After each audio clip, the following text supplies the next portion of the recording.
itu bisa share untuk jawaban 10.1 sampai E sekalian, ini enggak apa-apa. Nanti yang 10.2 bisa 2 orang. Nah, itu yang nomor 1 ini bisa diwakili oleh 1 orang enggak? Coba silakan siapa? Jadi ketuanya siapa nanti? Nah, saya kalau ada info-info ya bisa WA ke saya siapa ketuanya. Oke, sekarang siapa yang ingin saya bantu share, Pak? Mbak Mita, silakan. Ya, baik, Pak.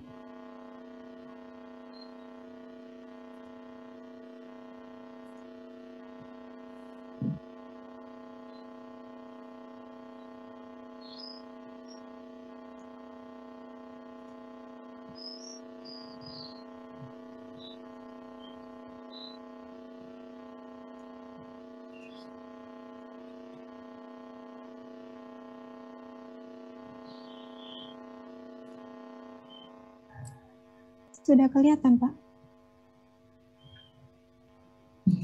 Ya, silakan. 10.1 diketahui itu suatu senyawa benzen dengan toluena.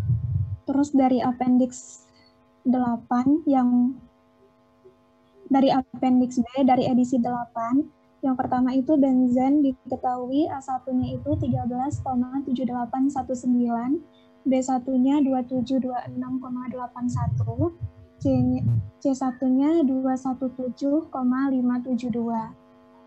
Terus untuk senyawa toluenanya diketahui toluenanya A1-nya 13,9320, B2-nya 3056,96, C3-nya 217,625.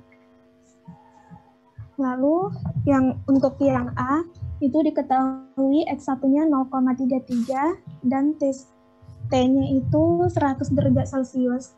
Lalu ditanya itu Y1 dengan P. Yang pertama kita lakukan yaitu mencari nilai P-nya dengan mencari nilai P1 zat-nya yang pertama. Dari rumus yang di buku yaitu A1 ln P1 zat sama dengan A1 dikurang B1 dibagi T ditambah C1. Nanti didapatkan hasil P1-nya 180,45 dan untuk P2 zat-nya itu didapatkan hasilnya 74,26. Lalu kita dapat mencari nilai P-nya dari equation 10.2, P2 zat ditambah P1 zat dikurang P2 zat dikali X1. Nah, terus nanti didapat hasil P-nya 109,303. Setelah itu untuk mencari Y1 kita bisa menggunakan equation 10.1, Y1 dikali P sama dengan X1 dikali P1 zat. Y1-nya sama dengan X1 dikali P1 zat per P. Didapatkan Y1-nya 0,545. Untuk yang B itu diketahui Y1-nya 0,33 dan suhunya 100 derajat Celcius. Lalu yang dicari itu X1 dan nilai P. Karena suhunya sama dengan yang di atas, jadi kita dapat gunakan P1 zat dengan P2 zat-nya pakai yang A tadi, Pak. Terus untuk mencari Y2-nya itu kalau fraksi sama dengan 1, jadi Y1 ditambah Y2 sama dengan 1, maka Y2-nya 1 dikurang Y1. Y2 sama dengan 0,67. Lalu untuk mencari nilai P-nya pakai equation 10.3, P sama dengan 1 per Y1 dibagi P1 zat ditambah Y2 dibagi P2 zat. Didapatkan hasil P-nya 92,156. Lalu untuk mencari nilai X1, kita menggunakan equation 10.1 lagi. Y1 sama dengan X1 sama dengan Y1 dikali P per P1 zat. X1-nya didapatkan 0,168. Lalu untuk yang C, itu diketahui 1 sama dengan 0,33, P-nya 120 kPa. Yang ditanya itu Y1 dan P. Di sini saya menggunakan ada 2 cara. Yang pertama itu cara menggunakan metode Goldstick dengan asumsi di awal dengan mengasumsikan T Di sini saya asumsikan T-nya 98 derajat Celcius. Lalu dari hasil asumsi kita dapat mencari P1 sat dengan P2 satnya. Setelah itu bisa didapatkan nilai P-nya. Nah, di sini didapatkan nilai P pada suhu 98 derajat Celcius yaitu 103,206. Tidak sesuai dengan nilai P yang seharusnya 150 kPa. Lalu kita bisa menggolsik dengan mengganti asumsi di nilai T. Setelah digolsik itu nanti didapatkan nilai T-nya 103,3068 dan P1-nya yaitu 197,142, P2 satnya 82,0015. Lalu untuk mencari Y1-nya menggunakan equation 10.1, Y1 sama dengan X1 dikali P1 sat per P. Didapatkan Y1-nya 0,542. Cara yang kedua yaitu menggunakan metode iterasi. Menggunakan metode iterasi yang pertama dicari yaitu T1 satnya. Menggunakan rumus B1 per A1 dikurang ln P dikurang C1. Didapat hasil T1-nya 80,6189. Lalu T2 satnya didapatkan 116,669. Nanti dari hasil T1 sat dengan T2 sat kita dapat menentukan asumsi dari nilai T-nya. Rank-nya itu antara 80 sampai 116. Di sini saya mengambil asumsi yang di tengah yaitu 98 derajat Celcius. Dan 98 derajat Celcius itu untuk P1 sat dengan P2 satnya sama dengan yang di atas, hasilnya yaitu P1 sat 170,892, P2 satnya 69,866. Untuk menentukan X1 itu kita bisa menggunakan rumus fraksi X1 ditambah X2 sama dengan 1, maka X2-nya sama dengan 1 dikurang X1. Didapatkan hasilnya 0,67. Untuk iterasi yang pertama, itu mencari nilai alfa. Alfanya sama dengan P1 sat per P2 sat. Sama dengan 170,892 per 69,866. Didapatkan nilai alfa 2,446. Dari nilai alfa kita dapat mencari nilai P2 sat dengan rumus P per X1 dikali alfa ditambah X2. Didapatkan hasilnya 81,235. Lalu untuk setelah P2 satnya diketahui, bisa dicari T1 satnya menggunakan rumus B2 per A2 dikurang ln P2 sat dikurang C2. Didapatkan hasil T1-nya 102,99. Setelah itu kita bisa mencari nilai ln alfa. Rumusnya A1 dikurang A2 dikurang B1 per T ditambah C1 ditambah B2 per T dikurang C2. Didapatkan hasilnya 0,8782. Lalu untuk iterasi yang kedua, dapat gunakan nilai E yang didapat dari ln alfa pada iterasi pertama. Ini untuk ln-nya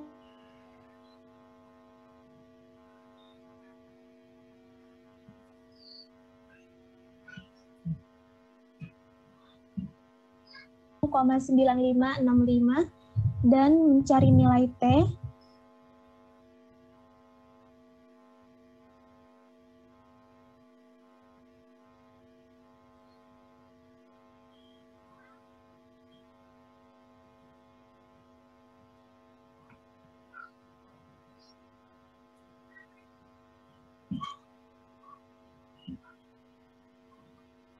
Di saya nggak masuk suaranya.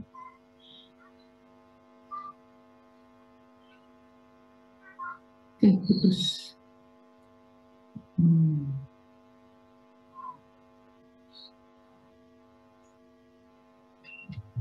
Mohon maaf Pak, tadi terputus ya.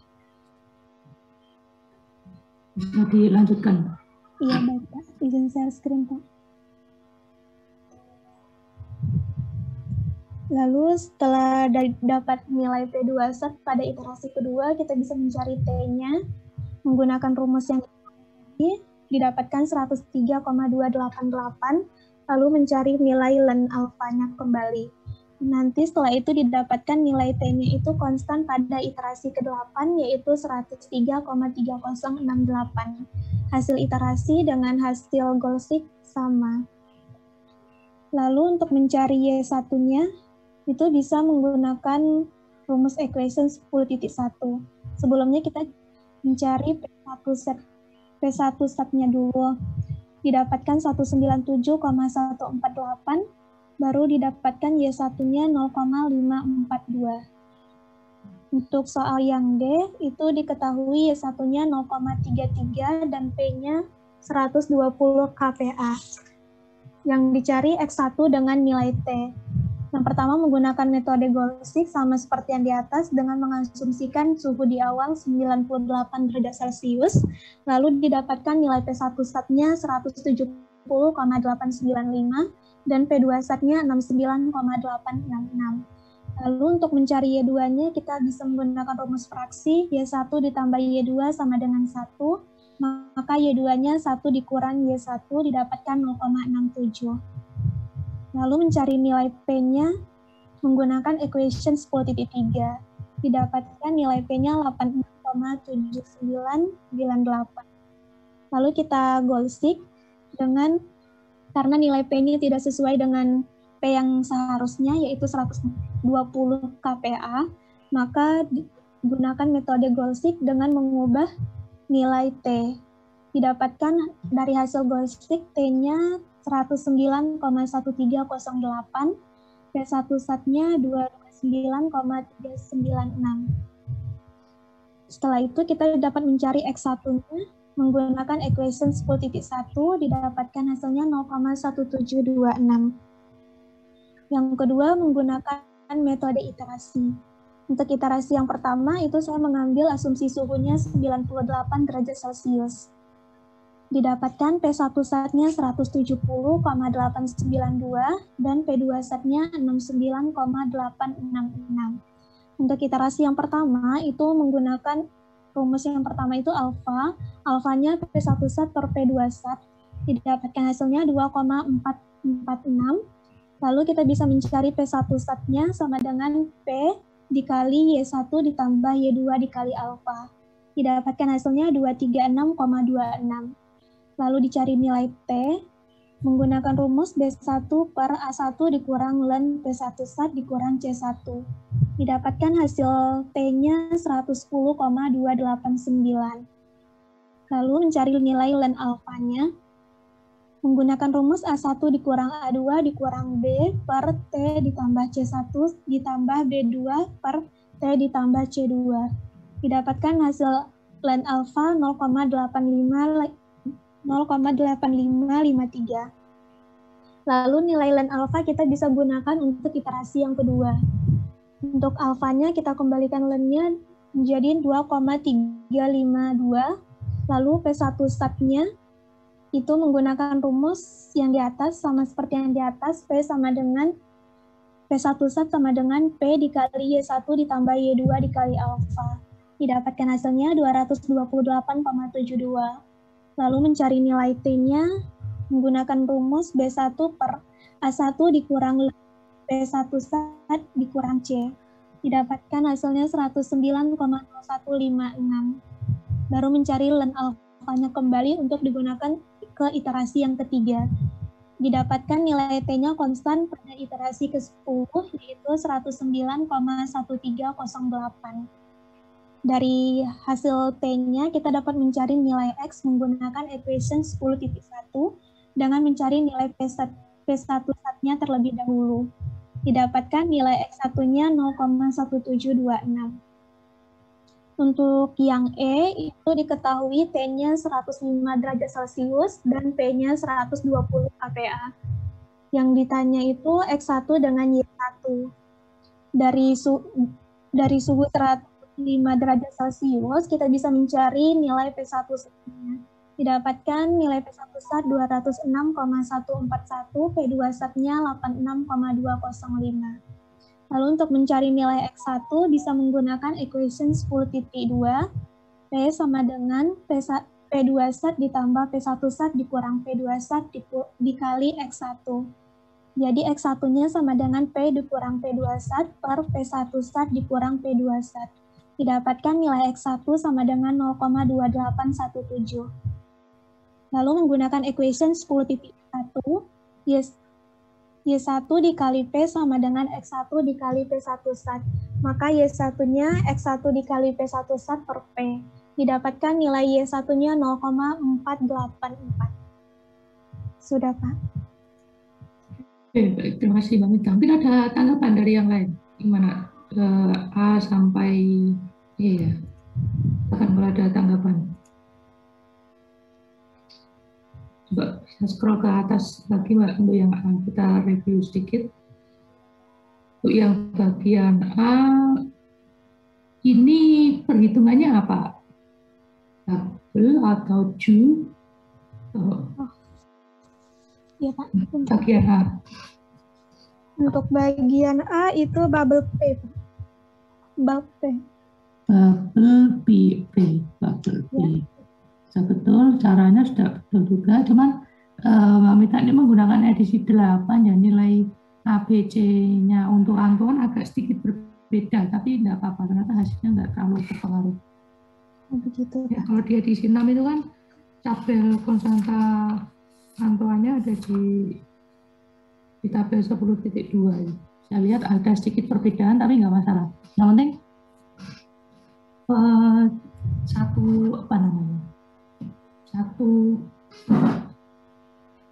satu paket ya, artinya kalau rumus Antuannya dari buku ini, ya nilai ABC-nya juga dari buku itu juga itu. Karena kadang di buku lain itu ya, yang persamaan Antuan dinyatakan dalam tekanan itu satuannya bukan KPA. Kalau di sini kan KPA. Ada juga suatu saat nanti tekanan diekspresikan dalam satuan ATM atau bar atau PSI atau mmHg, macam-macam. Temperatur juga seperti itu. Ada temperatur yang mengekspresikannya dalam derajat Celcius, ada yang derajat Kelvin gitu. Nah, jadi nggak masalah. Oke. Ya, baik. Cuman kalau kalian mengambil rumus, misalkan rumus di buku Sipanes, kemudian nilai ABC-nya dari buku Polling, misalkan dari buku yang lain, itu nanti penggunaannya hati-hati, harus dikonfirmasi apakah ABC tersebut itu adalah untuk rumus yang kalian gunakan, yang dari buku lain itu. Iya. Jadi, misalkan di buku lain P-satnya itu satuannya mmHg, nilai ABC-nya pasti akan berbeda dengan ABC yang ada di sekarang ini, di mana satuannya itu adalah satuan tekanannya adalah KPA. Itu nilai ABC-nya pasti berbeda. Pun juga ketika temperaturnya berbeda gitu sih, Mbak. Itu harus dikonfirmasi kalau mengambil sumber lain. Iya, baik. Oke, yang A ini berarti bubble B, oke, double. Kemudian yang B apa ini? Yang B apa? Yang B itu DUP, Pak. Yang B DUP, oke. Iya. Karena diketahui itu, kemudian yang dicari X sama B, oke. Kemudian yang C apa? Yang C itu bubble T. Yang C bubble B, yang diketahui? Yang diketahui X1 dengan nilai P-nya. Oke, berarti bubble T ya? Iya, Pak. Bubble T. Kemudian yang D? Yang D itu DUT. Duty. Yang D duty. Nah, untuk yang A dan B rasanya mudah ya, ketika temperatur ada itu tinggal hitung saja, dan rumusnya sudah betul tadi yang digunakan. Kemudian yang mungkin jadi tantangan itu C dan D. C dan D. C dan D tadi memerlukan iterasi. Yang pertama digunakan bullshit, sudah betul caranya seperti itu, cukup simpel ya kalau kita bisa menggunakan bullshit ya. Mau bullshit ya gunakan saja bullshit, nggak apa-apa gitu, tidak harus melakukan iterasi. Kemudian cara yang kedua kan pakai iterasi manual seperti itu ya.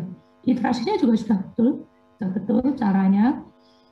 Cuman sedikit komen di sini ini Mbak, tadi kan Mbak Mita kan iterasinya sampai ke berapa ya, 10 kalau nggak salah, cukup panjang ya.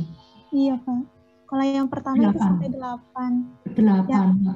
Kenapa seperti itu? Karena temperatur awalnya itu ngambilnya cukup jauh dari hasil nantinya itu. Nah, kalau kalian saat memang ingin melakukan iterasi secara manual, temperaturnya bisa diproporsionalkan gitu, temperatur awalnya. Saya scroll ke atas sedikit. Jadi maksudnya proporsional itu yang bagian C tadi kan sudah menghitung T11, T21, ketemu sekian. Nah, itu diambil saja proporsional terhadap fraksi. Jadi temperatur awal sama dengan X1 dikali T1 sat plus X2 dikali T2 sat.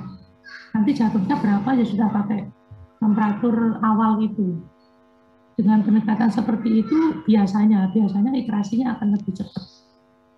Mungkin 2 atau 3 kali sudah cukup tidak konvergen gitu. Biasanya, tapi nggak selalu juga sih. Karena kelakuan fluida ini kan nggak ngerti. Ada yang dia melengkung ke bawah banget, melengkung ke atas banget, ada yang melengkungnya itu ya tidak jauh beda dengan hukum Raoult yang lurus gitu. Tapi kalau boleh untuk pendekatan awalnya pakai proporsional nggak masalah. Langsung diambil temperatur sembarang juga nggak apa-apa. Kalau saya ngambil nilai tengah antara 80 dengan 116. Oke, nilai tengah kan berarti proporsional 50% ya. Jadi menganggapnya X1-nya setengah, kemudian X2-nya juga setengah. Kan bisa jadi sama seperti itu kan ya? Iya. Tapi kalau ingin lebih cepat, X1-nya pakai yang X1 di soal itu 0,33. Itu kemungkinan besar akan lebih cepat iterasinya. Ya nggak masalah tuh, apalagi kan kita sudah punya Excel. Enggak. Oke, yang C dulu ada tanggapan dari yang lain? Cara menggunakan Gaussian, kemudian cara iterasi. Kalau di kuis, nggak apa-apa pakai Gaussian aja. Tapi tetap caranya harus ditulis ya. Ya sama seperti punya Mbak Mita ini. Caranya apa, rumusnya apa, kemudian ya kayak gini persis lah. P-nya dihitung, kemudian untuk menghitung P-nya pakai bubble P ya, P21 plus dalam kurung P11 minus P21 dikali X1 ketemu angkanya sekian. Nah, karena pressure perhitungan itu berbeda dengan pressure eksperimen, oleh karena itu dilakukan Gaussian dengan membuat 0 nilai untuk deviasi tekanan. Jadi perbedaannya sekarang ini kan ada di 103 sama 120 kan beda sekitar berapa itu kan? 6, sekian gitu kan.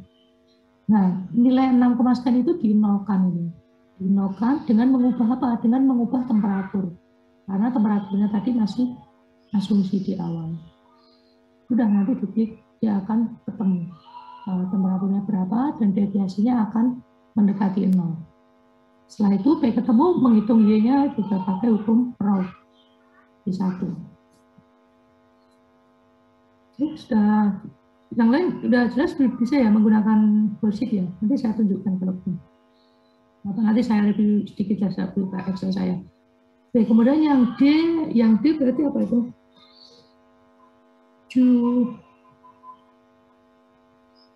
Cuti ya. Yang D cuti, caranya juga betul pakai Gaussian atau pakai iterasi manual gitu. Ya rasanya pakai Gaussian aja nggak apa-apa, tetapi tetap itu harus ada keterangannya, tidak bisa langsung tiba-tiba misalkan ditulis rumusnya saja, kemudian ditulis dari Gaussian diperoleh hasil sekian, gitu nggak bisa. Ya rumusnya apa, kemudian dimasukkan dulu angkanya, setelah dapat P-nya gitu, baru dikasih keterangan. Karena P-nya terdapat selisih terhadap eksperimen, maka dilakukan Gaussian dengan mengubah apa dan apa bla bla bla sehingga diperoleh temperatur sekian. Gitu. Itu udah apa-apa. Jadi waktu itu sebenarnya tidak banyak makan waktu yang untuk iterasi. Untuk yang E juga sudah betul. Ya, betul. Untuk Gaussian saya ada Excel-nya, Pak.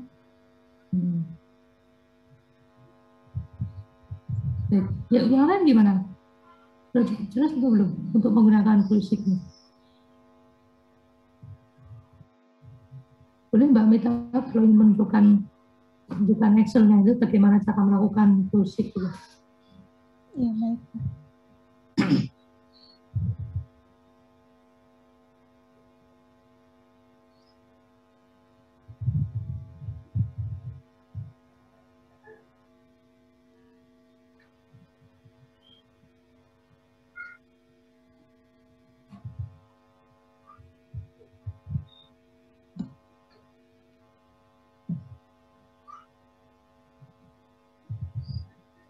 Ini Pak metode goal seek-nya.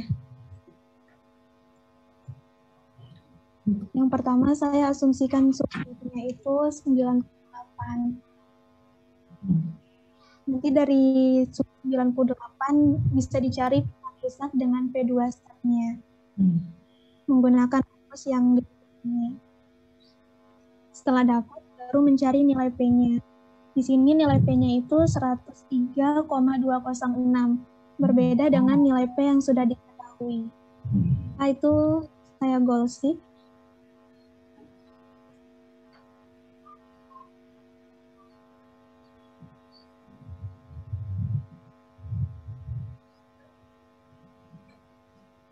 Untuk set cell-nya itu yang di set di 109. Untuk value-nya itu saya buat 120 kPa karena yang diketahui 120. Dan changing cell-nya itu asumsi nilai T di awal. Mendapatkan hasilnya 103,307.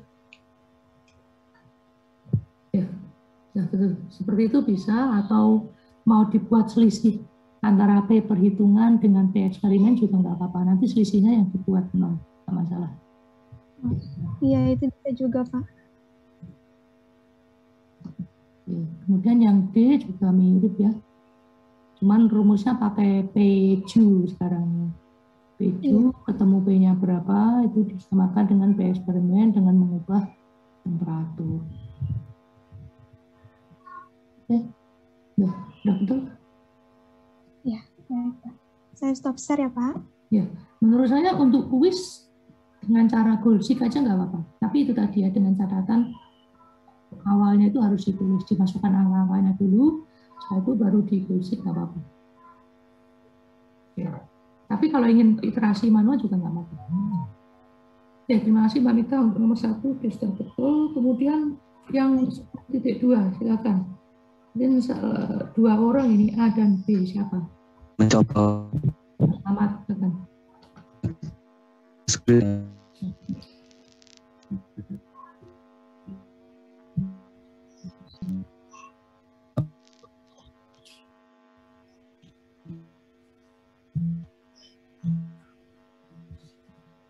Udah, silakan. Yang apa? Yang A.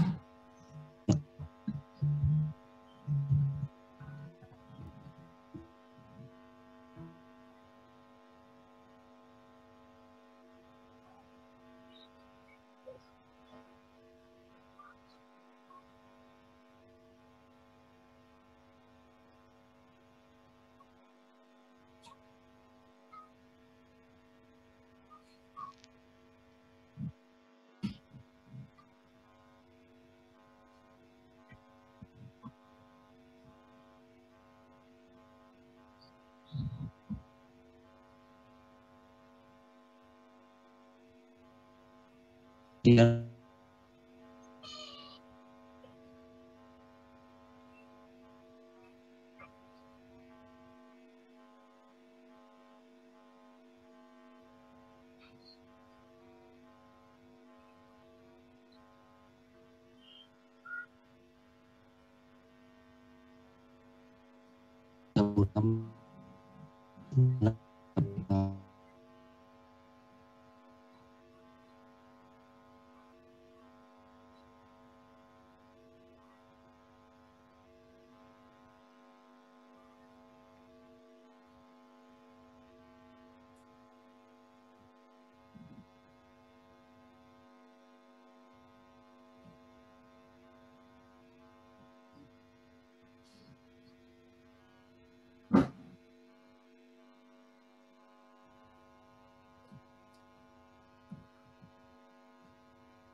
nama dia satu.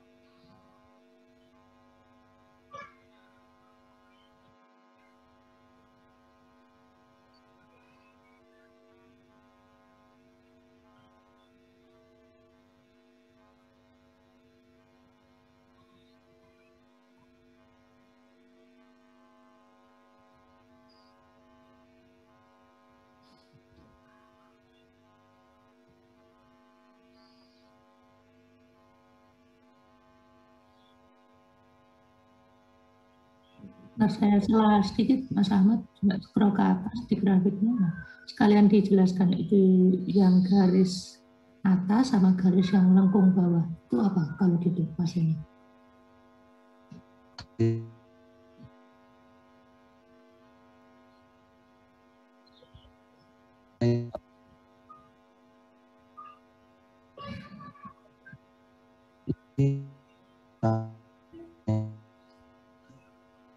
Ya, atau secara fase atau nama lain dari garis itu apa? Kalau X itu apa? Garis apa berarti? Itu Lebih spesifik lagi, nama garisnya garis apa ini?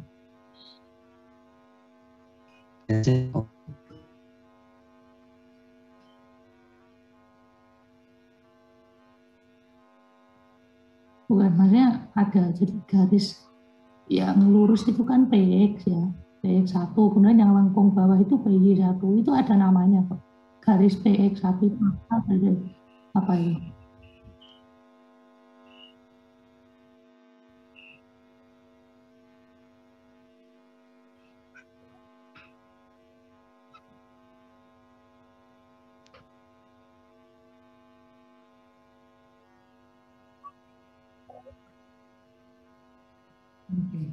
Jadi kita sekarang di teknik kimia itu tidak cukup ya dengan apalagi di termo itu. Jadi fasenya apa?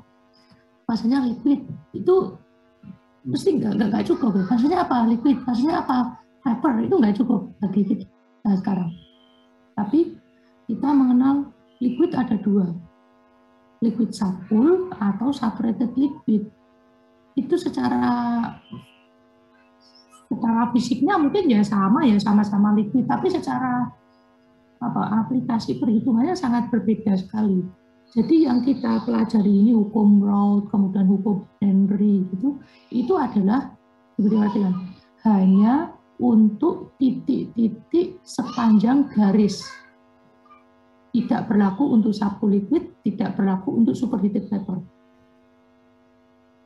Itu ya, hukum Raoult, hukum Henry itu berlaku hanya pas di garisnya itu. Yang di garis yang linear tadi, PH itu betul tadi bubble line lah ya, karena bentuknya garis. Kalau titik dia bubble point. Itu kan garis kan kumpulan dari titik-titik, makanya dia dikatakan bubble line. Kemudian yang bawah itu yang lengkung dia dew line. Betul tadi alasannya. Kalau bubble itu yang namanya bubble ya, supaya mudah mengingat yang namanya bubble itu ya mulai dari liquid terbentuk bubble yang pertama kali ya sudah, itu dinamakan bubble point. Dari liquid terbentuk gelembung pertama kali, itu bubble point. Kemudian kalau dew dari semuanya vapor terbentuk tetesan pertama kali, tetesan liquid pertama kali. Di situ dinamakan dinamakan dew point. Nah, kenapa sih kok dikatakan point gitu ya? Karena point itu titik ya. Kenapa? Emang harus titik banget gitu? Jawabannya iya gitu. Jawabannya iya. Kalau misalkan titiknya di sini, titik di sini, dia geser di atas sedikit, digeser ke bawah sedikit, dia bukan lagi namanya dew point maupun bubble point. Karena point itu ya cuma satu titik itu saja.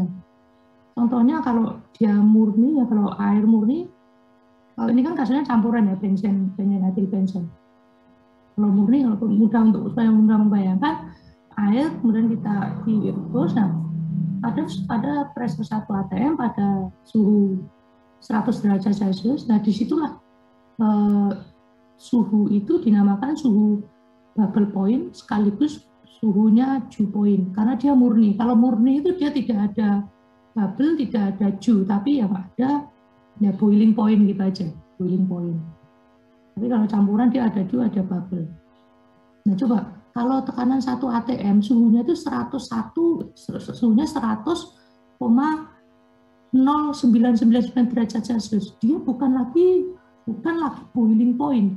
Meskipun hanya geser sedikit saja, dia bukan lagi boiling point. Tetapi dia fasenya sudah menjadi apa? Fasenya bukan lagi vapor, tapi menjadi apa? Jadi apa? Prok. Atau ini supaya sama dengan ini ya, misalkan kita punya campuran benzen, etil benzen gitu, kemudian suhunya 90 atau pressure-nya dikasih sekitar saya nggak bisa update ya. Suhunya coba ngambil satu titik, Mas Ahmad minta tolong yang X1 0,5 itu ditarik ke atas, kemudian disambungkan ke garis X aja. Ya, tarik ke atas. Garis X.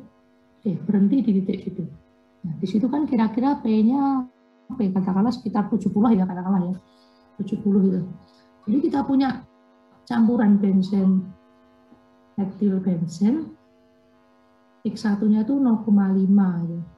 Suhunya 90 derajat Celcius, tekanannya 70 kPa. Pada saat itu dia mulai mendidih ya, tepat terbentuk gelembung pertama kali.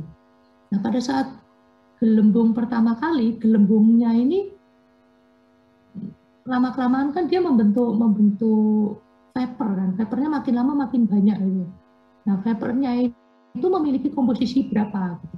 Kalau tadi di liquid itu 0,5, setelah dia dipanaskan suhu 90, tekanannya 70 kPa, akan terbentuk vapor, ruang vapor.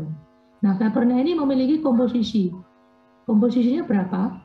Atau komposisinya disimpulkan oleh Y1 dan Y2. Oke, itu jelas. Tapi berapanya itu bagaimana cara membacanya?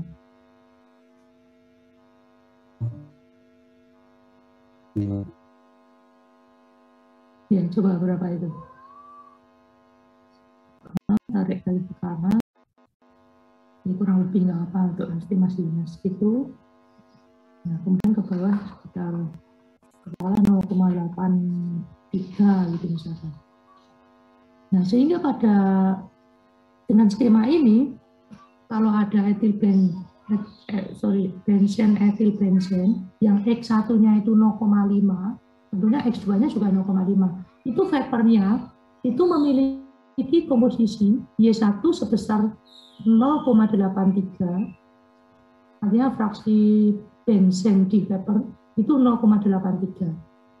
Dan etil benzennya atau Y2-nya ya berapa itu? 0,17. Gitu cara membacanya. Yang sudah juga, cuman ini mengulangi juga. Jadi cara membaca yang berkesetimbangan itu adalah horizontal, bukan vertikal ya, bukan vertikal. Nah, coba kalian bayangkan, yang kiri tadi namanya bubble point. Kita ngomong poin sekarang, bukan suatu garis, tapi poin. Poin di pas kiri itu pojok kiri, kemudian satu lagi poin di pojok kanan yang bersinggungan dengan garis dew line. Poin kanan dan poin kiri, apakah dia terjadi pada kondisi operasi yang berbeda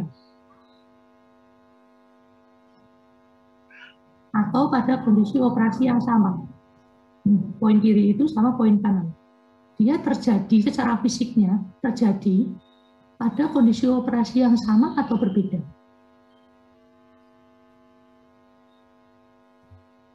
Ini memang perlu agak diimajinasikan jawabnya. Beda, Pak.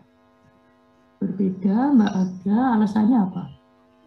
Karena yang satu, yang masing-masing kanan dan kiri itu ada fase liquid dan vapornya, Pak.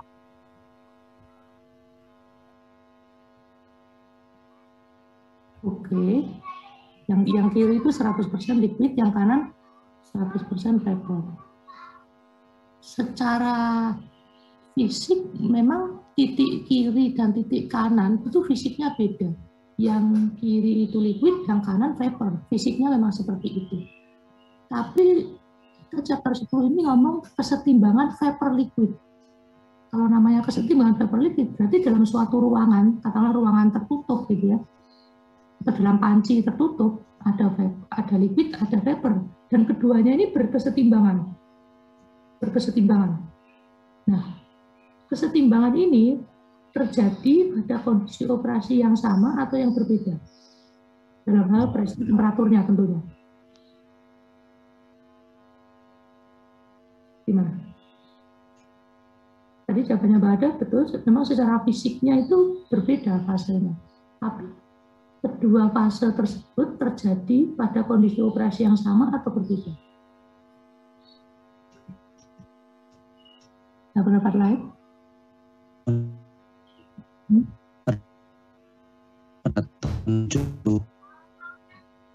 Katakanlah 70. Untuk temperaturnya? Temperaturnya berapa?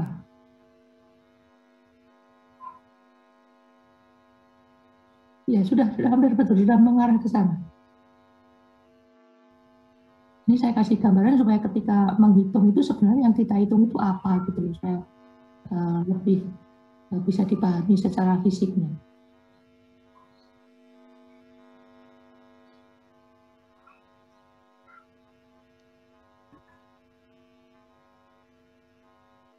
Atau gini, air murni dulu ya, air murni. Tekanannya 1 atm fix berarti. Ketika dia mendidih, suhu air di liquid dan suhu uap itu sama atau beda? Suhu uap dan suhu air ketika airnya itu mendidih, suhu liquid kan? Suhu uap dan suhu liquid ketika air itu mendidih sama atau beda? Sama, Pak. Jawabannya sama, betul Mas Afif. Analogi dengan itu, sehingga pada kondisi 1 atm, suhu 100 derajat Celcius, dia bisa menghasilkan dua fase. Fase saturated liquid, kita ngomong saturated liquid sekarang, tidak boleh hanya sekedar liquid. Kenapa? Karena pada kondisi kesetimbangan ini. Vapor liquid, tekanannya 1 atm, suhunya 100. Kita memiliki saturated liquid, pada saat yang sama kita memiliki saturated vapor. Sehingga saturated liquid dan saturated vapor itu terjadi pada kondisi operasi yang sama. Sehingga ketika ada saturated vapor, pasti ada saturated liquid. Ketika ada saturated liquid, pasti ada saturated vapor. Gitu. Yang namanya kesetimbangan itu seperti itu. Terjadi dalam satu set data, satu kejadian yang sama, satu titik yang sama. Dia bergeser sedikit saja, dia bukan lagi kesetimbangan. Tadi saya katakan, tekanan 1 atm, suhunya bukan lagi suhu 100 persis, katakan kalau memang benar-benar persis ya, kadang kan tekanan itu kan berubah-ubah, sehingga temperatur juga berubah. Kalau tekanan 1 atm persis, suhunya itu sekarang 101 derajat Celcius. Nah, dia bukan lagi saturated liquid loh. Dia bukan lagi saturated vapor, tetapi menjadi superheated vapor. Superheated vapor.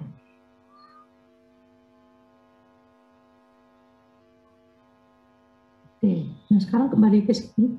Ketika X1-nya itu 0,5, kemudian Y1-nya itu 0,83, suhunya kan tetap kan itu. Suhunya kan dikasih 90 derajat, tekanannya ternyata juga sama kan? Tekanannya 70.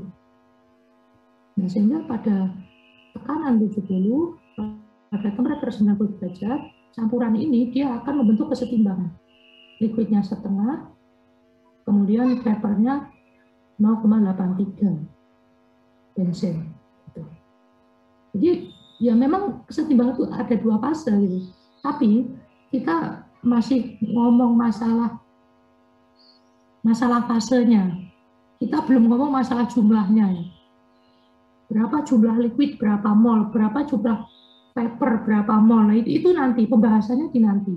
Pembahasannya di flash calculation nanti. Ini bisa dibayangkan. Jadi ketika di titik kiri itu kan bubble. Jadi titik pertama dia membentuk gelembung. Berapakah jumlah gelembungnya? Gelembungnya cuma satu. Satu itu berapa ya? Cuma satu titik aja. Berapa mol? Kita anggap nggak ada. Karena cuma satu titik gelembung, seberapa mol sih? Seberapa gram dia kecil sekali. Bisa dianggap nggak ada. Oleh karena itu yang di bagian kiri itu adalah 100% liquid. Dalam ruangan tertutup, dalam panci tertutup, semuanya liquid. Vapornya belum ada. Ya, kalaupun ada itu sangat-sangat kecil sekali, bisa diabaikan. Tetapi meskipun dia belum ada, tetapi kan sudah ada, belum ada masanya, karena masa vapor belum ada. Tetapi dia sudah terbentuk gelembung kecil. Yes, kecilnya seberapa bisa kalian bayangkan, gelembung kecil itu sangat kecil. Nah, gelembung kecil ini, dia sudah mengandung bensin dan etil bensin. Satu gelembung kecil lagi. Nah, di dalam gelembung kecil itu bensinnya ada 83% atau 0,83. Etil bensinnya ada 0,17. Ya, itu jika pada kondisi di kiri. Semuanya liquid, ada vapornya kecil sekali, dan pada akhirnya masa vapor diabaikan, dan komposisi vapor tersebut adalah 0,83 dan 0,17 pada kondisi kiri. Kemudian terus dibiarkan, lama-kelamaan liquid ini kan akan menguap ya, akan menguap, dia geser ke kanan, sampai di titik kanan. Ketika di titik kanan itu menjadi 100% vapor, yang awal 100% liquid, sekarang menjadi 100% vapor. Liquidnya udah nggak ada sekarang. Sebenarnya ada, tapi sebesar satu titik saja, satu titik kondensasi atau kondensasi ya. Atau kalau mau berangkat dari liquid ya liquid terakhir yang menguap, bisa dibayangkan. Satu titik liquid terakhir yang menguap. Setelah itu tidak ada lagi liquid yang menguap. Pada kondisi itu fasenya tentu menjadi saturated vapor. Semuanya vapor, tidak ada liquidnya, kecuali hanya satu titik terakhir saja. Nah, itu yang dimaksud saturated vapor. Dan selama terjadi perubahan liquid dari 100% liquid menjadi 100% vapor tadi, itu terjadi pada kondisi operasi yang sama, yaitu temperatur 90 derajat Celcius dan tekanannya 70 kPa. Tidak berubah, pressure dan temperaturnya. Nah, itu ya. Makanya ini satu set kesetimbangan itu suatu titik yang dia benar-benar benar-benar strict gitu loh. Geser temperaturnya sedikit saja dia akan bergeser juga temperatur pressure-nya gitu. Sama seperti air itu, tekanan 1 atm ini di luar dipanaskan suhu 100, ketika dia suhu 100 dia mulai mendidih, lama-kelamaan kan liquidnya habis ya, kalau memang ruangan terbuka atau ruangan tertutup pun juga apa, lama-kelamaan dia akan habis liquidnya. Tetapi ketika perjalanan dari semuanya liquid menjadi semuanya vapor, itu tidak ada perubahan pressure dan temperatur, yaitu tetap pressure-nya 1 atm dan temperaturnya 100 derajat Celcius, tidak akan berubah. Nah, kecuali ketika air tersebut sudah 100% vapor nih, kemudian dipanaskan lagi, kompornya masih nyala. Artinya sekarang kompornya bukan lagi memanasi liquid, karena liquidnya udah nggak ada, tetapi memanasi vapor. Nah, barulah dia akan naik temperaturnya. Temperatur vapor akan naik lebih dari 100 derajat Celcius. Nah, dia sudah masuk ke dalam fase superheated vapor, bukan lagi saturated vapor. Itu ya hati-hati, fisiknya seperti itu, bisa dibayangkan.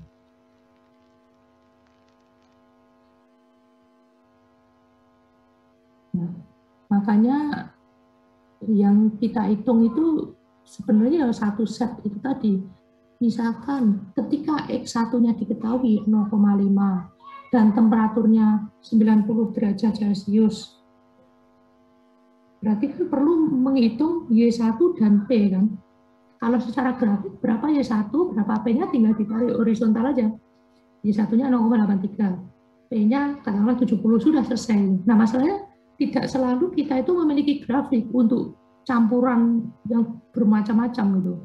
Kalaupun ada grafiknya, biasanya membacanya juga tidak bisa persis. Kalau sekarang ini kan pressure-nya berapa? 70 atau 75 atau 70,3 kan tidak tahu. Nah untuk bisa mempresiskan berapa angka pressure-nya dan berapa angka Y-nya dilakukan perhitungan dengan bubble P. Analoginya sama seperti nomor 1 bagian A.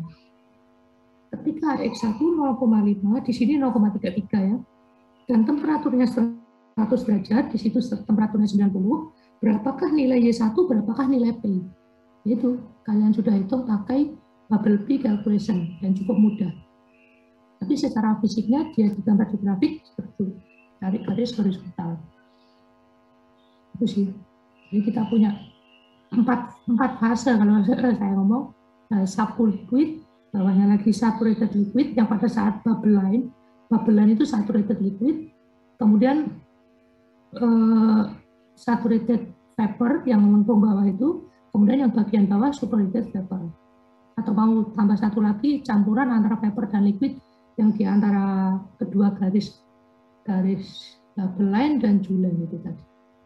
Di antaranya itu campuran. Ketika tadi proses merebus tadi dengan benzen etilen benzen kita panaskan, yang awalnya semuanya liquid, kemudian berubah menjadi semuanya vapor. Ini suatu perubahan dari kondisi semua liquid menjadi semua vapor. Pasti dia akan melewati fase campuran. Artinya liquidnya juga ada, vapornya juga ada. Pasti melewati itu kan, untuk bisa menjadi semuanya vapor. Nah, proses melewati itu tadi yang digambarkan masuk ke area dua fase. Itu pada saat dari titik kiri menuju titik kanan itu kan melewati tengah-tengah. Nah, disitulah yang, disitulah secara fisiknya vapor dan liquid. Vapor dan liquidnya pun juga akan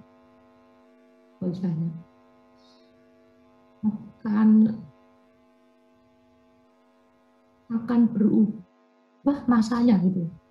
Kita sekarang ngomong massa. Kalau secara fraksi tetap bila di X-nya 0,5, Y1-nya 0,83. Tetapi secara massa itu akan berubah. Yang awalnya 100% liquid, katakanlah 100 mol gitu ya, totalnya 100 mol. 100 mol ini semuanya liquid. Ketika dia berubah fase menjadi vapor, lama-kelamaan jumlah mol liquidnya kan akan berkurang menjadi 90, kemudian 70, 50, 40 mol, 30 mol, 10 mol, 1 mol, hingga titik terakhir satu titik itu sekitar 0,0000 sekian mol.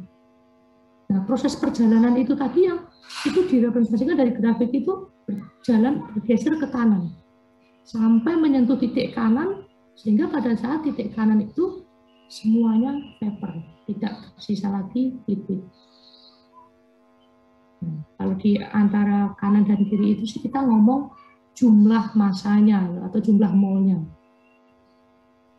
Tapi kalau fraksinya tetap gitu, jumlahnya begitu. Itu sih maksudnya.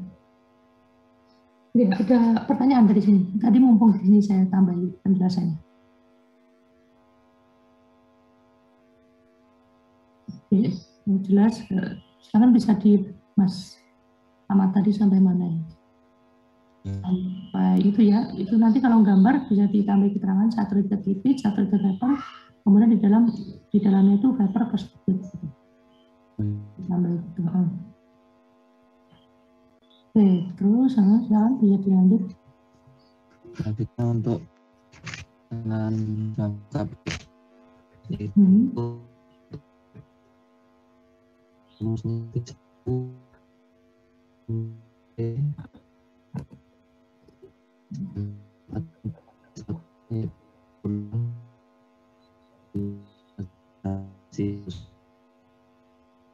ya.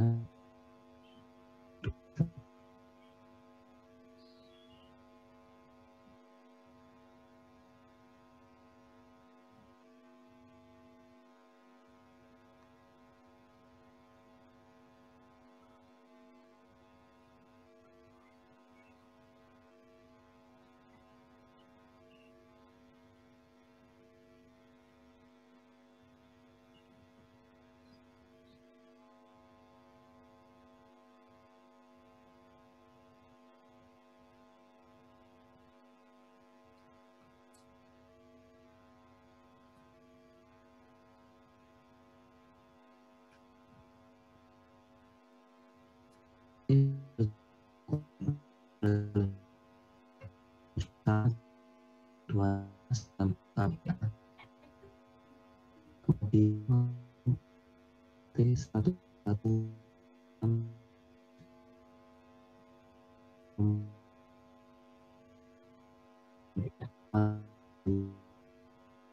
kemudian di mana yang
eksperimen 60. Oke, sama seperti yang tadi untuk yang saturated line, saturated vapor atau Ju lainnya yang mana? Yang atas, yang bawah?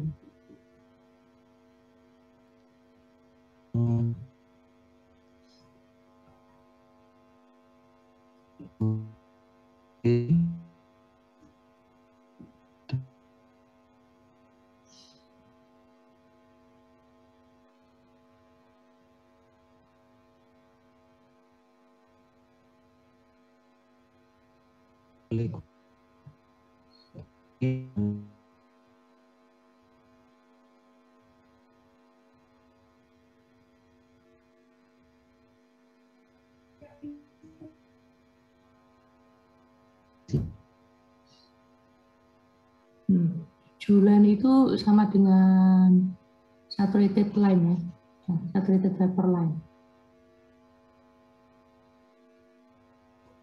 Jadi July itu sama dengan saturated vapor line. Dia adalah untuk Y, untuk Y. Yang atas itu sudah betul, kemudian yang bawah itu tadi T versus X ya. Makanya dia katakan baku line atau saturated liquid line. Yang bawah saturated liquid, yang atas saturated vapor. Nah, itu kalau kalian perhatikan itu berkebalikan antara grafik PXY dan TXY. Yang atas itu superheated vapor kalau yang sekarang ini. Kalau yang PXY yang bagian atas itu subcooled liquid, jadi kebalik. Ya sudah pilih. Oke, ada tanggapan nggak dari yang lain, Ben?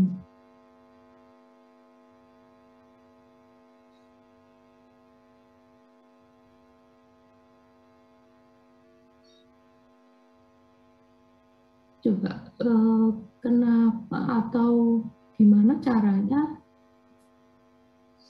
Misalkan keterangan subcooled liquid sama superheated vapornya itu belum ada. Bagaimana kalian mengetahui fase area bawah itu apa, yang garis bawah itu apa, yang tengah-tengah garis itu apa, yang garis atas itu fasenya apa, kemudian yang area di atasnya dari garis atas itu fasenya apa, bagaimana cara mengetahuinya itu?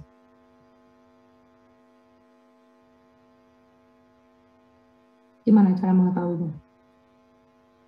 Biasanya sih mesti lihat buku aja. Ini lihat buku, cuman misalkan nanti di buku belum menemukan gitu, bisa kalian bayangkan seperti ini. Jadi itu kan suatu campuran benzen etil benzen. Tekanannya fix 9 kPa, tidak berubah. Mulai dari bawah itu. Ketika tekanannya tetap dan temperaturnya itu rendah, suatu fluida itu dia lebih cenderung ke liquid atau lebih cenderung ke vapor ketika temperaturnya rendah.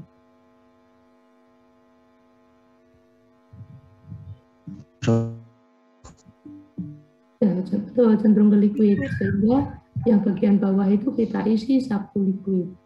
Ya, yang bersinggungan dengan subcooled liquid itu saturated vapor, saturated liquid. Kemudian yang diantaranya itu dia 2 fase, kemudian yang garis atas itu berarti saturated vapor, di atasnya lagi superheated vapor gitu. Nah, nanti gitu ya kok. Saat ini bingung, ini mana yang vapor, mana yang liquid gitu. Nah, kemudian juga scroll ke atas yang grafik PXY, Mas Ahmad. Grafik PXY ini,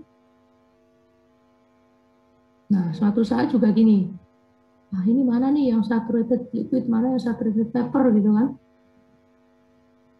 Gimana cara membayangkannya? Berarti suatu campuran, suhunya itu tetap gitu, kan kasih dalam satu panci, suhunya dijaga tetap. Cuman tekanannya ini berubah ya. Setelah mulai dari atas atau dari bawah dulu. Misalkan mulai dari bawah dulu, tekanan 20 kPa. Suatu fluida suhunya itu tetap, tekanannya 20 kPa, tekanannya rendah ini. Berarti fasenya apa? Kecenderungannya dia membentuk vapor atau membentuk liquid, berarti kalau tekanannya itu rendah.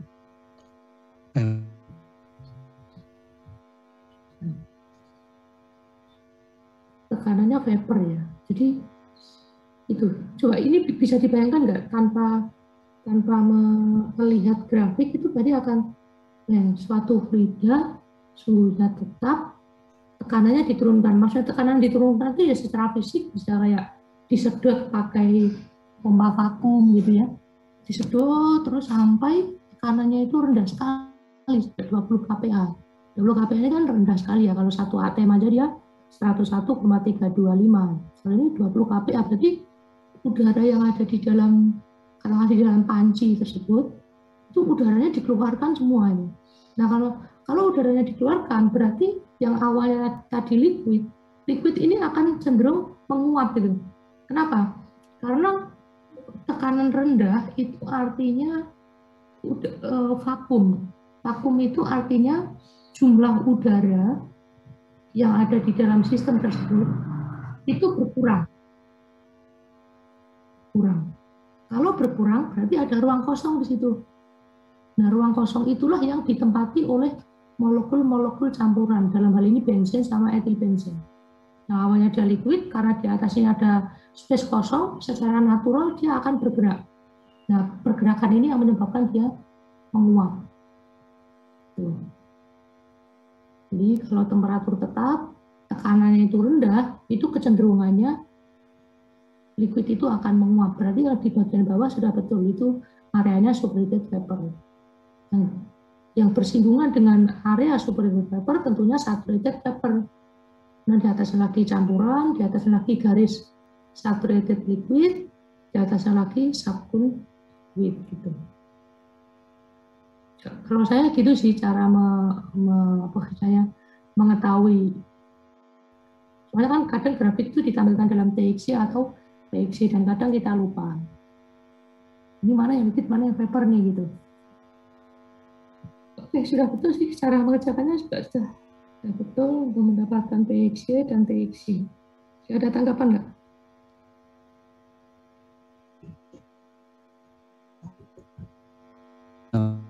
Silakan.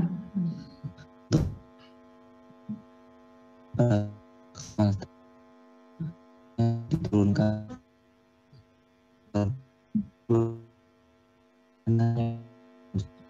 gimana? Nah, oke. Pertanyaannya bagus. Ketika tekanannya berubah dan suhunya berubah, berubahnya menuju ke satu titik berhenti atau dia berubah secara kontinus berubah terus ini? Pertanyaannya Mas. P-nya itu stabil. Iya. Maksudnya pergerakannya itu secara kontinus bergerak ini terus bergerak atau dia bergerak tetapi suatu saat dia berhenti di satu titik. Suatu saat dia berhenti atau dia bergerak terus gini. Nah, ketika bergerak terus berarti dia bukan setimbang. Jadi kondisi setimbang itu adalah kondisi yang steady, kondisi yang sudah stabil. Kita ngomong ketika stabil itu berada pada satu titik. Ketika misalkan kita berkendara bermotor, misalkan pada kecepatan 50 km per jam, ya sudah, mau sekarang, mau besok, mau lusa, mau 1 tahun lagi tetap stabil di 50 km per jam. Mau 20 tahun lagi tetap stabil. Itu yang dinamakan steady. Sama seperti fluida. Fluida dia bisa fluktuasi, bisa stabil. Nah, yang sedang kita pelajari ini adalah kondisi yang stabil. Kondisi yang sedang saturated. Nah, tadi makanya ketika dia temperaturnya berubah tidak karu-karuan, pressure-nya juga berubah tidak terkontrol sama sekali dan dia terus bergerak, mau ditunggu 1 jam lagi, 2 jam lagi, seminggu lagi, 1 bulan lagi dia terus bergerak tidak berhenti di satu titik. Berarti kok sistem tersebut belum mencapai titik kesetimbangannya. Sehingga kita tidak bisa ngitung pakai hukum Raoult, pakai hukum Henry, kita tidak bisa ngitung. Karena yang kita pakai, yang kita hitung itu adalah pada kondisi steady, pada kondisi saturated. Kita ngomong saturated berarti kondisinya sudah berhenti. Kalau dia gini ya gini, kalau dia gini gini terus, kalau dia gini gini terus. Kalau dia 90 dan tekanannya 70 kPa ya sudah dia berhenti di sini terus. Nah, kecuali kalau temperaturnya bergeser menjadi 70 misalkan. Menjadi 70 kan geser gini, tetapi pressure-nya tetap. Selama dia berhenti di satu titik, ya itulah dia kesetimbangan. Dia akan membentuk kesetimbangan yang baru. Grafiknya tentunya akan berbeda. Dia bisa jadi agak curam ke atas atau justru agak lebih landai ke bawah. Tapi profilnya dia mirip seperti itu. Dia hanya cenderung ya miring ke atas atau cenderung miringnya ke bawah gitu. Nah, itu yang dinamakan pergeseran kondisi operasi. Selama dia fix loh ya, suhunya fix 70, tekanannya fix sekian, ya sudah dia akan membentuk grafik seperti itu.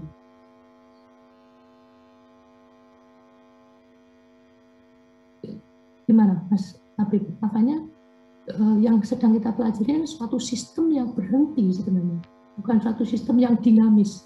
Kalau dinamis kan nanti di pengendalian proses sama dinamika proses. Jadi ya termo, ATK, kemudian OTK, itu perhitungannya adalah perhitungan yang statis, gitu. Kondisinya steady state. Itu tadi ilustrasinya gitu ya. ketika T-nya 80, ya sudah berhenti di 80 gitu. Tapi kalau secara fisiknya dia 80, 85, 87, turun lagi, naik lagi, ya berarti sistem itu belum mencapai kondisi seimbang. Jawabannya seperti itu. Tapi dia masih dalam fase dinamis gitu, atau fase transien. Nah, fase dinamis, fase transien itu ada dipelajari di matematika teknik kimia, ada di dinamika proses dan pengendalian proses. Setidaknya ada di 3 mata kuliah itu. Untuk OTK, ATK, termo, kita nggak ngomong masalah perubahan yang dinamis itu. Tetapi kita sudah ngomong, ya oke, dia berubah nggak apa-apa, tapi suatu saat dia sudah berhenti di satu titik. Nah, ketika sudah berhenti satu titik, baru kita mempelajari kelakuannya. Oh, kalau di titik ini dia kelakuannya gini. Kalau di titik geser gini, kelakuannya gini. Geser lagi, kelakuannya gini. Dan itu kemudian diplot. Diplot jadinya seperti itu. Itu sih Mas Habib. Gimana? Jadi pertanyaannya apakah memang ada kondisi steady? Itu jawabannya ada, tetapi untuk mendapatkannya sebenarnya cukup sulit. Artinya cukup sulit itu kadang perlu waktu yang lama. Gitu. Tidak bisa kita misalkan nih ya, ini sekarang suhunya 90, tekanannya masih di 80 misalkan. Kemudian tekanannya kita turunkan ke 60. Gitu. Ketika diturunkan ke 60 kan berarti melalui proses 79, 75, 70, dan seterusnya sampai ke 60. Nah, untuk mencapai 60 yang benar-benar konstan gitu ya, kadang kan 60, 59, 58, 58 setengah, 59 setengah, 60 setengah, 60,3, 60,4, 60,1, 59,9.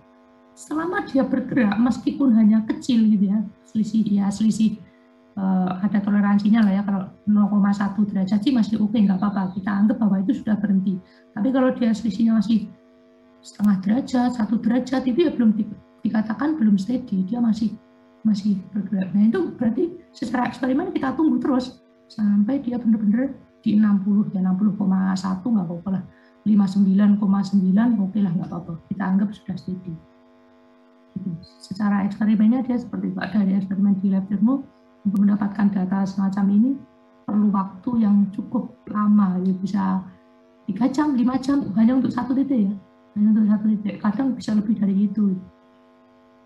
Ini untuk mendapat satu titik itu maksudnya yang tadi digambarkan, satu titik kiri, satu titik kanan. Untuk mendapatkan satu titik itu memerlukan waktu yang cukup lama, beberapa jam. Kenapa? Karena kita ingin meyakinkan bahwa kondisinya itu sudah steady. Temperaturnya fix, pressure-nya juga fix, tidak berubah. Oke, itu dari saya. Ada tanggapan? Kalau nggak ada bisa lanjut ke coba yang bagian B. Silakan. Terima kasih. Terima kasih Mas Habib. Oke, yang lain?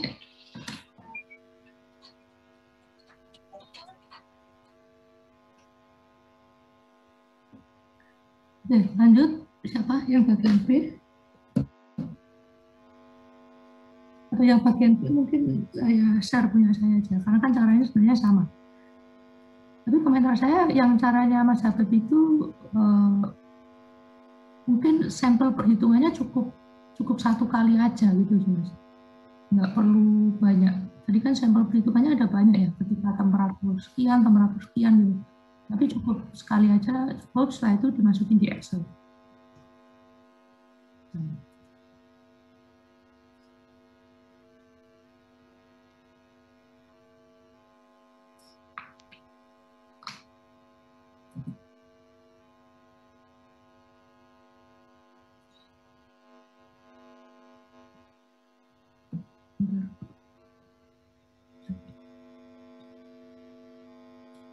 Oke, tadi C, D sudah nomor 1, yang B juga sudah. Ini yang bagian A, untuk mendapatkan PXY. Ketika X-nya kita isi, ya silahkan sembarang berapa incrementnya, kita memperoleh P, kita menghitung Y.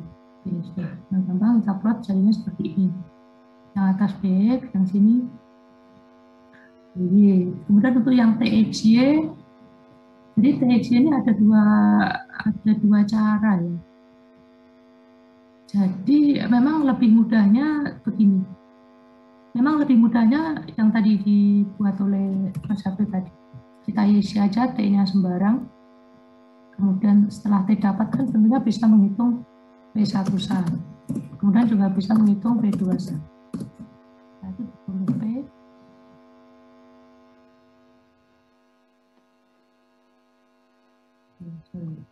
Setelah itu diperoleh X ya. X1 rumusnya apa X1? Kalau yang pakai P, berarti P apa? P minus P2 sat bagi 1 sat.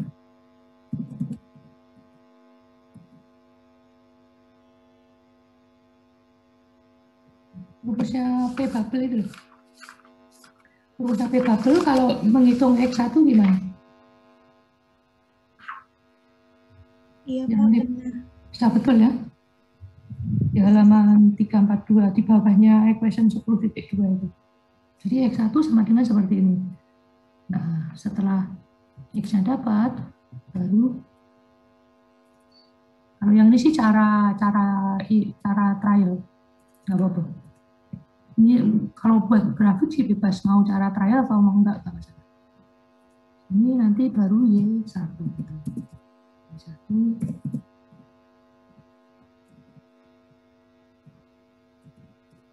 karena kan P-nya sudah ada nih.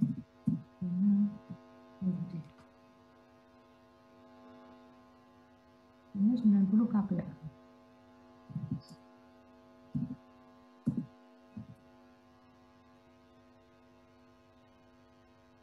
Nah, T. Jadi T itu kalau mau jadi X1 ini kan tentunya pastinya mulai dari 0 sampai 1 gitu kan ya, dia akan terhitung mau terhitung apa ditentukan juga nggak apa-apa. Tapi yang jelas ini kita sudah punya 2 set data yang sudah fix pasti betul. Yaitu ketika X1 sama dengan 0, ketika X1 sama dengan 0, bisa diperoleh temperatur saturated-nya nanti ya. Atau begini, ketika P-nya sekian, dari sini kan akan diperoleh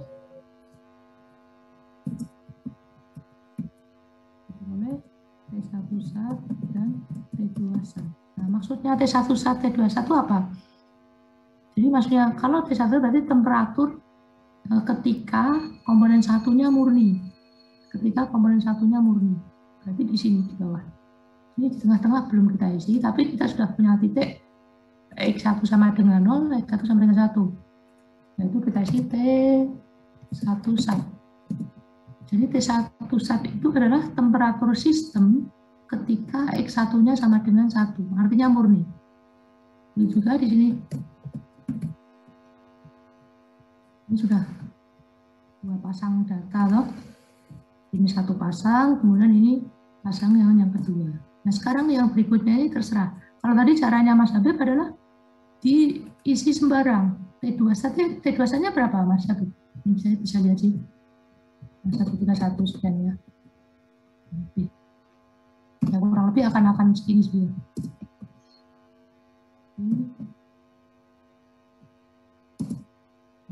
Nah silakan mulai dari 131 sampai ke 76 mau divariasikan berapa? 125, 120, 115, 112, 100 bebas.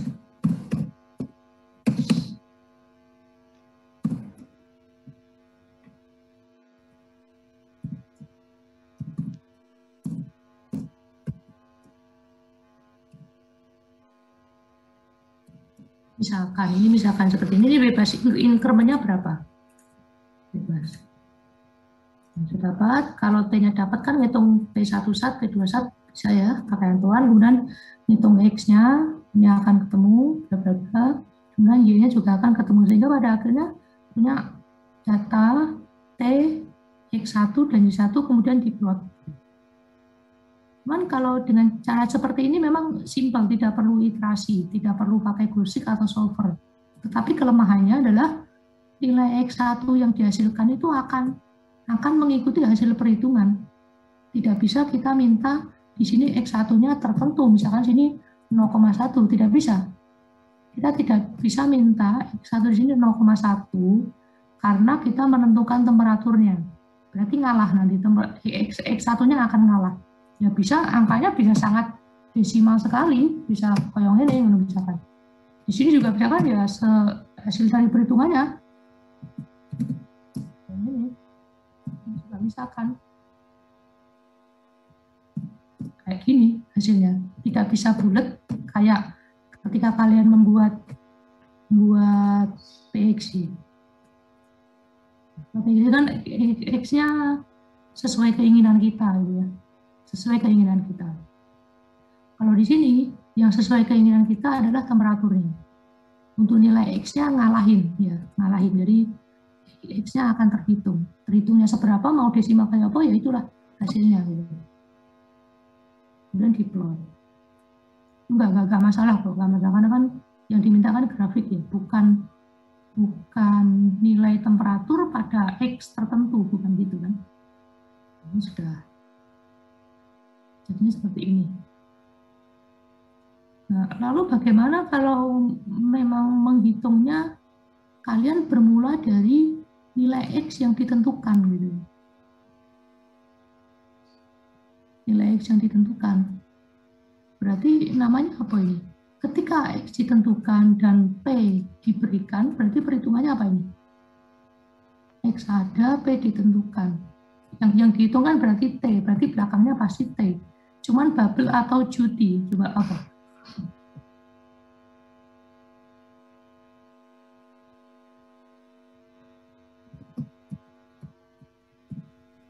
Duty, Pak. Coba atau bubble, coba. Ketika X-nya ada, P-nya ada, dihitung T, yang jelas ini belakangnya pasti T, cuman Ju atau bubble? Benar, Pak, duty.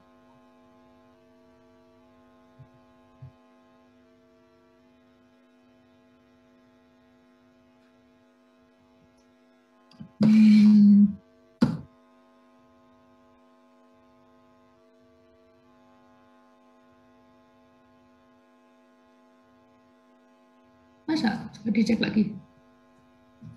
X-nya kita kasih loh ya. Bubble, Pak. X-nya kita kasih data. Bubble, Pak. Oke, yang lain bisa sambil ngecek ya, jadi bubble. Nah, kadang ini juga sering-sering lupa, kadang perlu buka buku nggak masalah. Tapi sebenarnya bisa kok di apa namanya, dibayangkan gitu loh. Jadi begini, kalau X-nya itu tahu atau diberikan gitu, kalau X-nya itu diberikan, katakanlah di titik ini, katakanlah di titik ini. Jadi gini, misalkan ini 0,4 dulu. Kalau kita singgungkan ke titik X, ya dia menjadi bubble. Kalau kita singgungkan ke titik merah, titik Y, dia menjadi Joule. Kalau X-nya ditentukan, berarti di sini kan titiknya 0,4. Ini berarti menghitung Y. Nah, ketika X-nya tahu, itu berarti menyinggung garis saturated liquid atau saturated vapor. Jawabannya menyinggung garis saturated liquid gitu kan. Nah, kemudian kita kembalikan ada dua pilihan, Ju atau bubble. Kita masuk ke definisi sekarang. Kalau X-nya tahu berarti dia bersinggungan atau dia berada di titik saturated liquid. Sekarang kita balikkan definisi bubble point dan Ju point. Bubble point itu adalah titik di mana suatu gelembung itu pertama kali terbentuk. Artinya pada saat itu kondisinya itu saturated liquid atau saturated vapor. titik pertama gelembung itu terbentuk. Jadi dalam sistem itu saturated liquid atau saturated vapor? Liquid. Betul ya, saturated liquid. Kok semuanya liquid mulai dalam suatu vessel semuanya liquid. Itu liquid yang kemudian dia terbentuk gelembung pertama kali. Itu saturated liquid. Nah, sementara di soal kita itu punya X1 yang diketahui. Nah, padahal X1 ini miliknya saturated liquid. Oh ya sudah, berarti perhitungannya berarti bubble calculation. Kalau saya gitu sih, bubble calculation. Dan sebaliknya, sekarang Y-nya diketahui yaitu 0,4. Berarti menghitung X kan? Berarti ketika di sini perhitungannya yang mengikuti Joule calculation gitu kan. Karena kalau Joule itu berarti semua dalam satu vessel itu semuanya vapor kemudian terbentuk tetesan pertama kali. Berarti fraksi apa yang bisa fraksi fase apa yang bisa diketahui dari kondisi yang semuanya itu vapor. Tentunya fraksi vapor yaitu Y. Jadi kalau Y itu diketahui, berarti dia perhitungannya adalah Joule calculation. Itu silakan bisa disambungkan ke arti fisiknya ya, supaya nanti enggak bingung.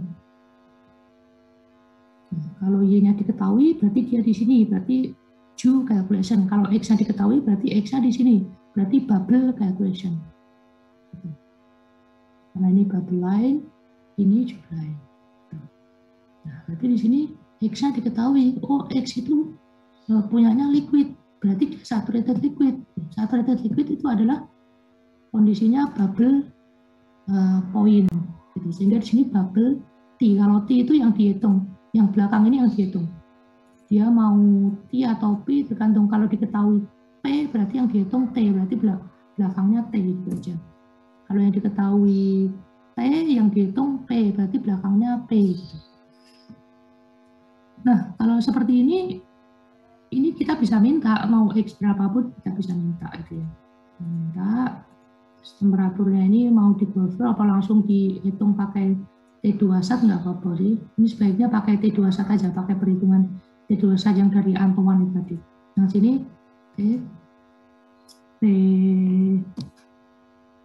T1 sat gitu. Nah, setelah kemudian ini diisi sembarang T-nya diisi sembarang. Ini saya demonstrasikan ya. Ini ketika satu besar.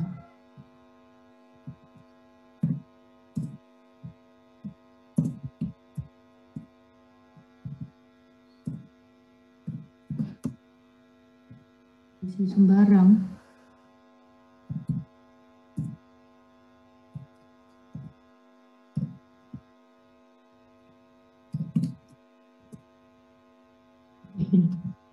Ini anggapannya yang atas sama yang bawah tidak saya tulis karena ini bisa dihitung dari persamaan Antoine tadi. Nah, jadi sebenarnya membuat grafik kalau dengan cara bubble T itu adalah seperti mengerjakan di soal nomor 1 yang bubble T ya, 1C. Jadi mengerjakan banyak soal di banyak X untuk bubble T gitu. Kalau yang di 1C itu kan cuma satu titik kan. X-nya berapa? 0,333 misalnya. Cuma satu titik. Nah, kalau ini banyak titik. Nah, kalau satu titik aja dia bisa di-bullshit kan. Bisa di-bullshit. Ini kok berubah ya P-nya ya. Oh, yang ini 87, harusnya 90 semua. Berarti bisa di-bullshit. Kalau hanya satu soal, ini saya demonstrasikan. Kalau hanya satu soal, dia akan seperti ini. Errornya cuma selisih aja sih antara ini dan ini. Errornya ini kita minta penilaian not dengan mengubah temperatur.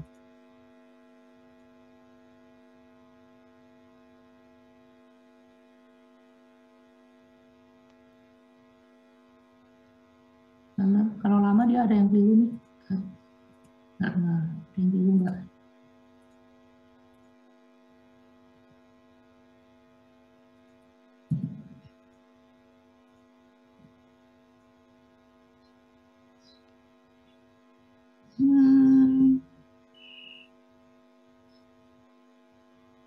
Errornya lumayan nih masih.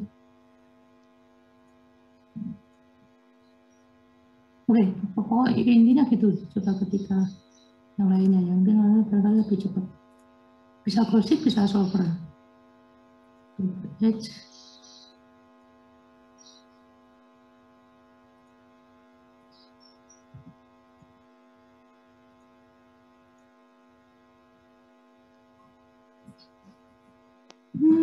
Masa nggak mau ya? Benar, maksudnya anak sini normal, maksudnya dia bisa. Nggak bisa optimal juga, cuma 0,17. Saya pakai solver aja.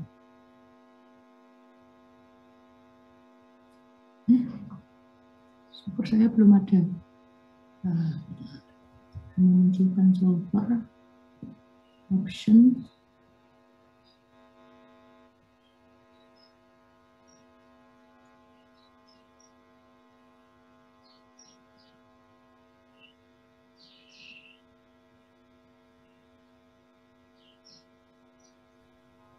Pak mau nanya.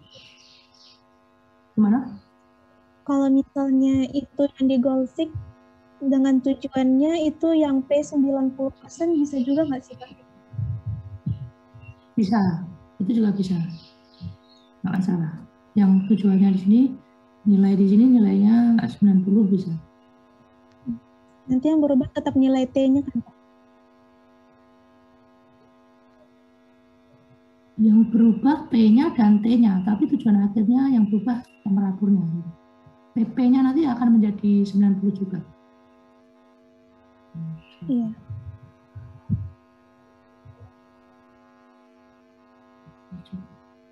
Bisa maksimal.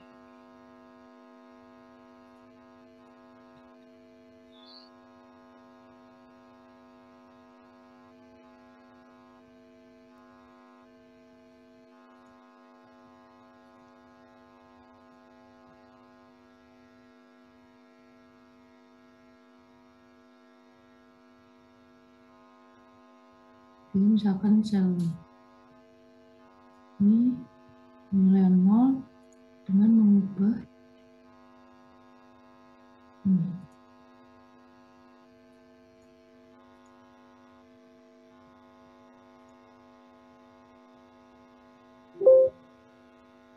Oke, solver lebih advance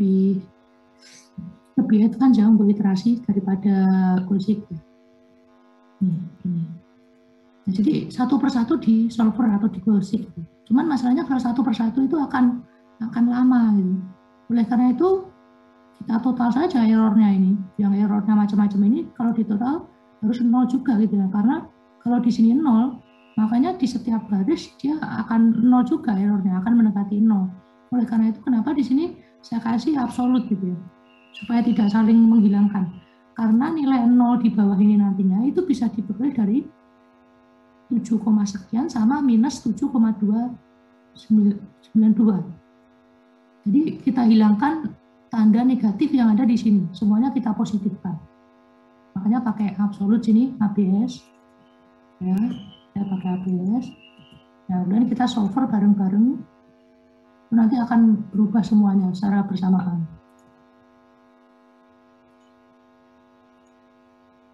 Oke. Kita ingin total errornya ini bernilai 0 dengan mengubah mana ya semua yang kita isi tadi kita ubah semua. Untuk solver kelebihannya nih dia bisa mengubah secara bersamaan lebih dari satu variabel. Ubah bersamaan ini constraint-nya kayaknya nggak perlu solve.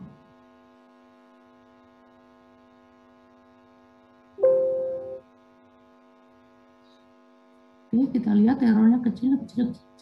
Oke.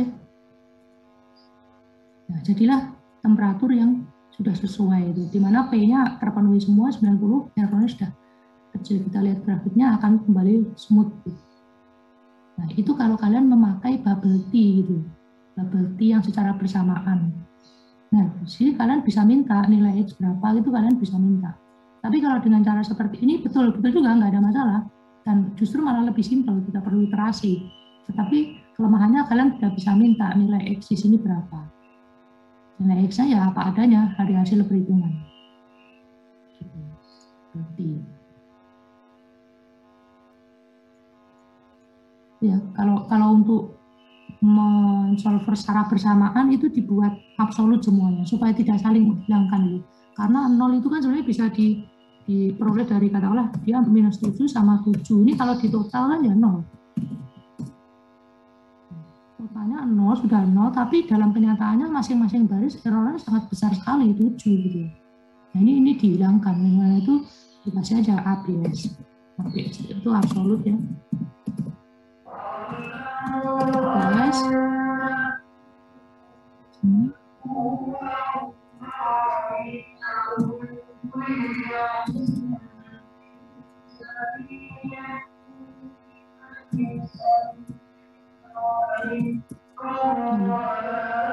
Misalkan seperti itu. Jadi absolut ini sama, jadi nggak masalah mau P di sini atau errornya positif atau negatif, nggak apa-apa, penting kita positifkan semua. Itu sih. Itu yang bagian A. Tadi sudah daftar juga punya Mas Ahmad. Kemudian yang bagian B rasanya caranya sama ya. Nanti hasilnya kayak gini. Coba kalau hasilnya beda, ini bisa dikoreksi lagi. Untuk cara pengerjaannya mau pakai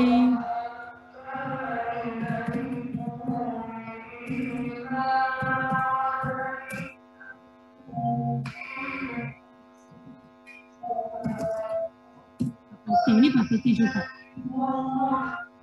Hasilnya kayak gini.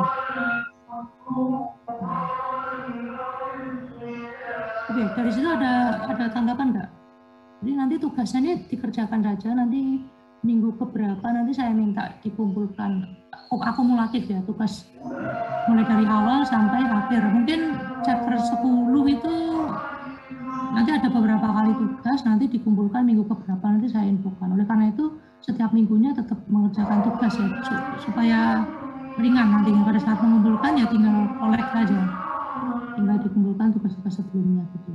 Tetap ditulis dalam kertas, atau kalau mau Excel ingin menampilkan juga nggak apa-apa, tapi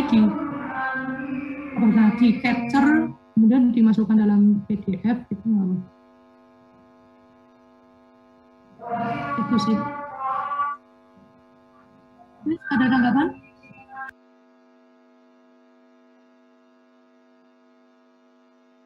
Tidak, Pak.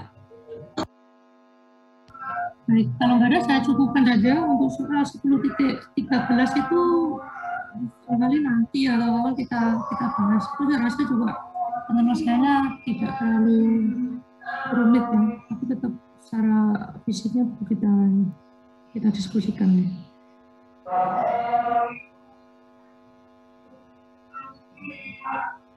Oke, saya rasa itu selamat siang, saya cukup sampai di sini. Assalamualaikum warahmatullahi wabarakatuh.